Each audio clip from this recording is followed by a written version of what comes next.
बिस्मिल्लाहिर्रहमानिर्रहीम। जनाब, digital logic के अंडर में बूलियन अलजेब्रा के थ्योरम्स तो हम लोगों ने डिस्कस कर लिए थे। अब हम लोग डिस्कस करेंगे सिंप्लीफिकेशन।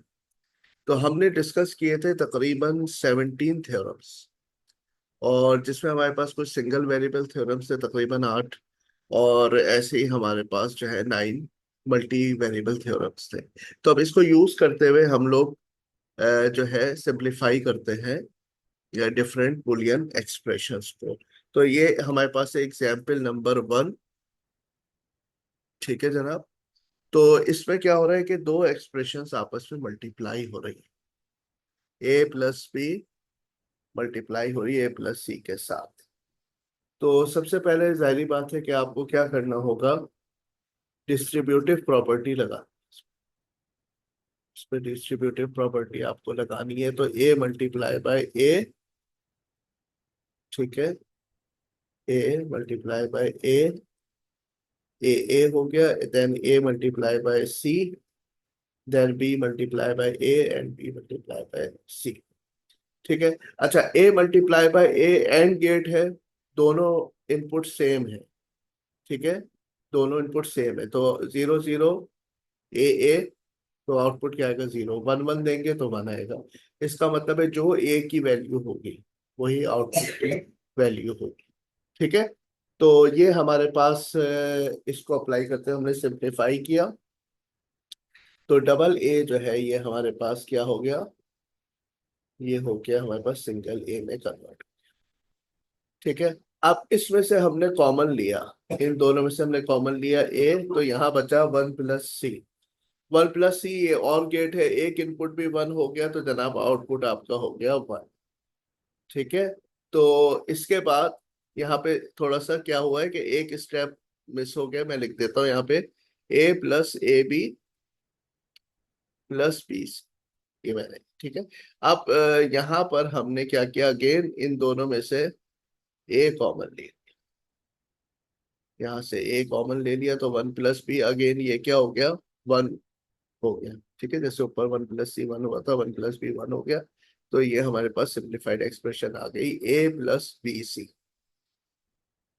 तो ए प्लस बी सी जो है, इसमें आपको क्या फायदा हुआ कि ऊपर वाली जो एक्सप्रेशन थी, ऊपर वाली जो एक्सप्रेशन थी उसमें आपके पास दो और गेट,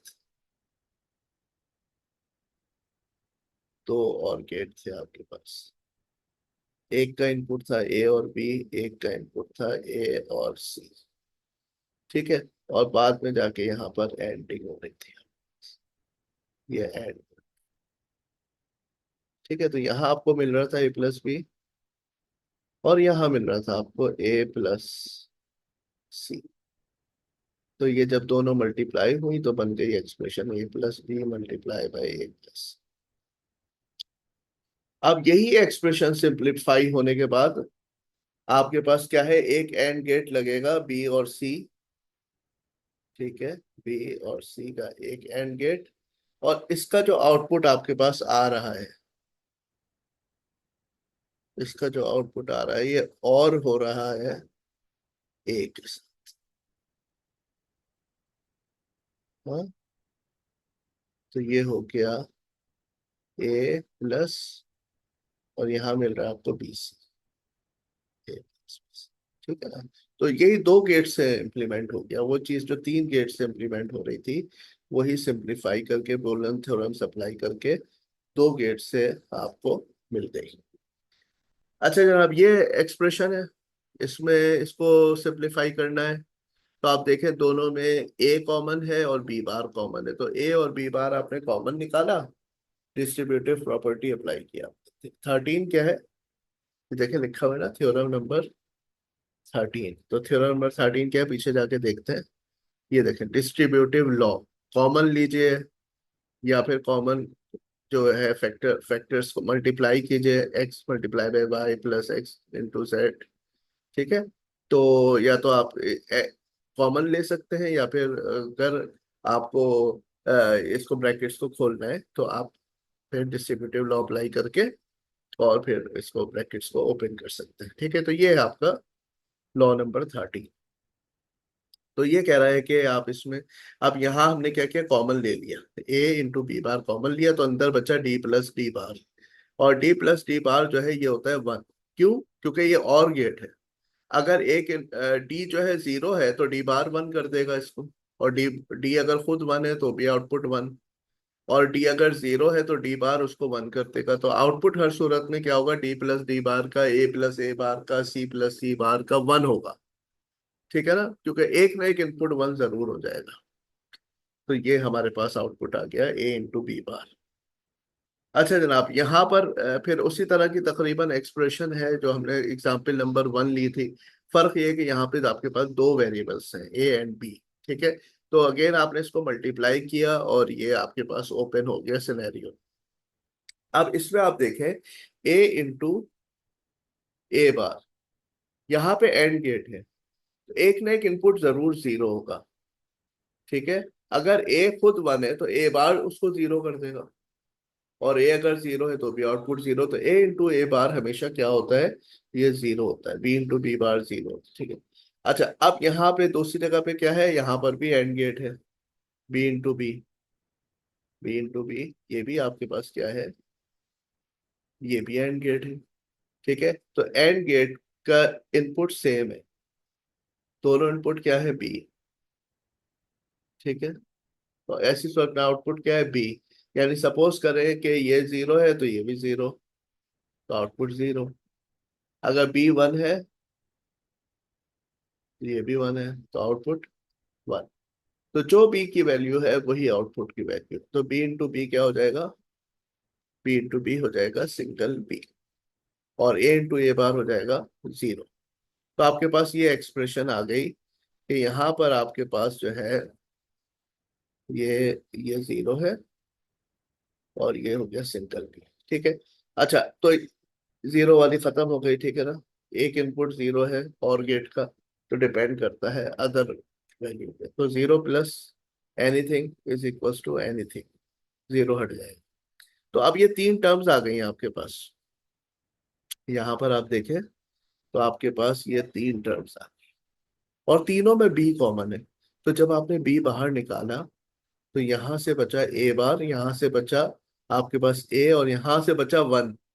अब ये और गेट है, अगर आप अंदर ब्रैकेट के देखें और गेट है, और गेट का एक भी इनपुट वन हो गया तो आउटपुट वन। और बी मल्टीप्लाई बाय वन जनाब हो गया बी, क्योंकि ये एंड गेट है। एक इनपुट तो एंड गेट का वन हो चुका है। अब बस इस पे डिपेंड कर रहा है, ये दूसरे इनपुट पे। बी अगर जीरो हो गया तो आउटपुट जीरो, बी अगर वन हो गया तो आउटपुट वन। यानी कि आउटपुट क्या है वो डिपेंड कर रहा है बी पर। तो बी इंटू वन क्या हो जाएगा, बी हो जाएगा। What is this theorem, B into one is equals to B. ये है theorem number two, x into one is equals to x. ठीक है जनाब, तो ये भी हमने सॉल्व कर लिया। अब आ जाए नंबर फोर पर। इन दोनों एक्सप्रेशंस में से कॉमन निकल रहा है C D. C D common निकाला तो अब आपके पास एक्सप्रेशन आ गई ए प्लस ए बार बी। अच्छा, ए प्लस ए बार बी जो है ये बराबर होता है ए प्लस बी के। ये है थ्योरम 15। ये देखें, एक्स प्लस एक्स बार वाई बराबर है एक्स प्लस वाई के। और x bar plus x Y बराबर है एक्स बार प्लस वाई के। और इसको मैं पिछली जो, जहां मैंने थ्योरम्स आपको पढ़ाए ना, वहां पे इसको मैंने सॉल्व करके भी दिखाया है कि किस तरह से ये सॉल्व होगा। ठीक है। यहाँ तो हम इसको सिर्फ अप्लाई कर रहे हैं। अच्छा, स्टूडेंट्स को मैं ये बता दूं कि इसको हम याद कैसे कर सकते हैं। इसको याद करना बहुत आसान है। ठीक है। देखें आप, एक्स प्लस एक्स बार वाई, ये किसके बराबर है, एक्स प्लस वाई के। कैसे, यहां से लेंगे आप एक्स और यहां से अदर वेरिएबल। अगर यहाँ पहले एक्स बार है और यहाँ पर एक्स है तो ये हो जाएगा एक्स बार प्लस वाई। यानी प्लस के साथ जो एक सिंगल वेरिएबल है ना वो तो जरूर आएगा। अगर वो एक्स है तो ये एक्स आ जाएगा, एक्स बार है तो एक्स बार। ठीक है। और फिर जो दूसरा वेरिएबल है अदर देन एक्स वाई, वो आ जाएगा। ठीक है। अगर वाई भी वाई बार होगा तो फिर वो वाई बार आ जाएगा। ठीक है ना। तो ये हमारे पास सिचुएशन है। अच्छा जी। तो ये यहाँ पे क्या हुआ, सी डी आपने कॉमन निकाला तो अंदर बचा ए प्लस ए बार बी। अब आप खुद बताएं ये किसके बराबर होगा। जी बिल्कुल सही है, ए तो आएगा ही अकेला वाला, और अदर वेरिएबल यानी कि बी। तो ए प्लस ए बार बी बराबर हो गया ए प्लस बी। ठीक है। अब आप इसको डिस्ट्रीब्यूटिव प्रॉपर्टी अप्लाई करते हुए ब्रैकेट ओपन कर दें, सी डी को मल्टीप्लाई करें ए से एक दफा और सी डी को मल्टीप्लाई करें बी से। अच्छा जनाब अली, अब यहाँ ये कह रहा है कि थ्योरम नंबर 13 और 14 को आप अप्लाई करते हुए इसको सिंप्लीफाई करें। अच्छा, एक तो हमारे पास सूरत हाल ये हो सकती है कि हमारे पास जो है ये है y is equals to A C bar plus A B C bar. Common जो चीज है इन दोनों में वो क्या है, ए और सी बार है ना, ए और सी बार का। तो हमने ये कॉमन निकाला तो पहले में से तो बचा वन, और यहाँ से बचा बी। और वन प्लस बी जो है ना वो तो होता है, आपको पता है, वन के बराबर है। तो ये हो गया आपका ए सी बार। अच्छा, दूसरा ये क्या कह रहा है, ये दूसरा कह रहा है कि थ्योरम नंबर 14 लगाए।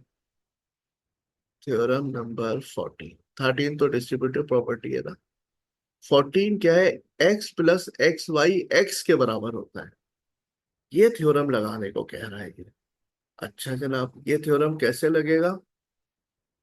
बहुत आसान है, यहाँ पर आपके पास y is equals to A C बार है ना। अब अगर मैं इसको थोड़ा सा मॉडिफाई करके ए सी बार इंटू बी कर दूं, है, तो ए सी बार जो है ये कॉमन फैक्टर है। तो इसका अगर मैं x का नाम दे दूं, इसको मैं y का नाम दे दूं, तो बन गया ना वही चीज, x plus x y is equals to x. ठीक है, x प्लस एक्स वाई किसके बराबर है, x के। ये है थ्योरम नंबर 14। तो इसके तहत हमने ये देखें, ये ए सी बार कॉमन है ना, ये दोनों साइड पे कॉमन है, उसके अलावा कोई अदर चीज है जिसको मैंने वाई कह दिया, जो यहाँ पे बी है। तो ये शक्ल बिल्कुल वही बन गई, x plus x into y, और ये होता है एक्स के बराबर। तो फिर वाई किसके बराबर हो गया, एक्स, और एक्स की वैल्यू क्या है, ए सी बार। एक्स की वैल्यू क्या है, ए सी बार। तो ये मैंने थ्योरम नंबर 14 की मदद से यहाँ पे कर दिया। और यहाँ पे हमने क्या किया, डिस्ट्रीब्यूटिव प्रॉपर्टी लगा के कॉमन लिया, यानी थ्योरम नंबर 13। तो ये लेफ्ट साइड पे मैंने थ्योरम नंबर 13 अप्लाई किया, ये थ्योरम नंबर 13 अप्लाई किया है, और यहाँ पे 14 अप्लाई किया है। तो ये हो गया आपका दो तरीके से इसको सोल्यूशन। अच्छा जनाब, यहाँ पर फिर 13 यानी डिस्ट्रीब्यूटिव प्रॉपर्टी, और 8। 8 क्या कह रही है हमारे पास, थ्योरम नंबर 8 कह रहा है x plus x bar is equal to 1। ठीक है जनाब। अब यहाँ पर हम देखते हैं क्या क्या कॉमन निकल सकता है। यहाँ पे y, तो c के अलावा सब कॉमन निकल सकता है, a बार, b बार और d बार। ये कॉमन निकल आया, यहाँ से बचा c, और यहाँ से बचा c बार। और c प्लस c बार क्या होता है जनाब, वो होता है 1। तो आंसर आ गया a bar, b bar, d बार। ठीक है जनाब। अच्छा जी, यहाँ पर 15b अप्लाई करना है। 15b क्या कह रहा है, x bar plus x y is equal to x bar plus y. तो एक्स बार यानी ये दिखने में लग रहा है इधर से ए बार आपको नजर आ रहा है। हाँ, ए बार अगर यहाँ से मैं डी कॉमन निकाल, तो यहाँ से बचा ए बार प्लस, और यहाँ बचा ए बी। ये नीचे जरा, ये बन गया आपका x bar plus x Y, इसके बराबर है ये एक्स बार प्लस वाई। ठीक है। तो ये जो अंदर लिखा हुआ है ए बार प्लस ए बी, ये बराबर हो जाएगा ए बार प्लस बी के। ठीक है। और चाहे तो आप डिस्ट्रीब्यूटिव प्रॉपर्टी लगाइए, लिखा हुआ है 13। फिर 13 तो ऊपर आप लगा ही चुके कॉमन लेने में। अब आप इसको खोलना चाहते हैं तो ये हो जाएगा ए बार डी प्लस बी डी। ठीक है। तो ये हमने डिफरेंट थ्योरम्स अप्लाई करके मुख्तलिफ प्रॉब्लम्स को सॉल्व किया। सिंप्लीफिकेशन में हमने देखा है बुलियन अलजेब्रा को यूज करते हुए हम किस तरह से डिफरेंट एक्सप्रेशंस को सिंप्लीफाई कर सकते हैं। अच्छा, मेरा इरादा ये है कि एक और मैं इसकी वीडियो बनाऊंगा सिंप्लीफिकेशन के हवाले से। और फिर हम लोगों को आगे कार्ड ऑफ मैप भी डिस्कस करना है, जिसमें हम देखेंगे सिस्टमेटिकली किस तरह और एक्सप्रेशंस जो है वो हम सिंप्लीफाई कर सकते हैं। ठीक है। तो ये हमारा सिंप्लीफिकेशन की फर्स्ट वीडियो है। ठीक है। और इंशाल्लाह हम मजीद एग्जाम्पल्स के साथ फिर सेकेंड वीडियो के साथ आएंगे। ठीक है। तो यहाँ पे हम इसको स्टॉप करते हैं। Thank you very much.